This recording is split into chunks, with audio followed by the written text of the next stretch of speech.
তারপরে আজকে যারা এই সভায় উপস্থিত হয়েছেন, সমাবেশে উপস্থিত হয়েছেন, ভারপ্রাপ্ত হচ্ছেন তারেক রহমান, তিনি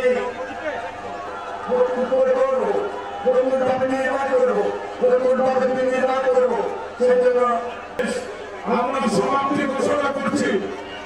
যার যার মতো আপনারা চলে যাবেন।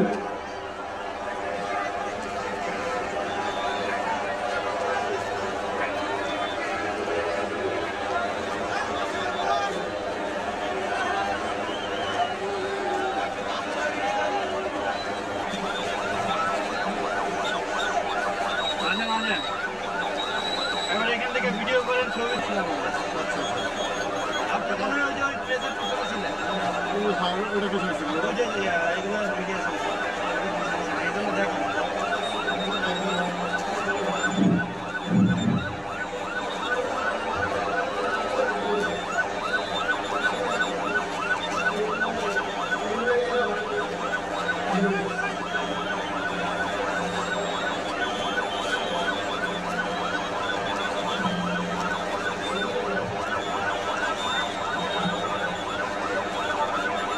এখানে হসপিটালে যাওয়ার ক্ষেত্রে আপনারা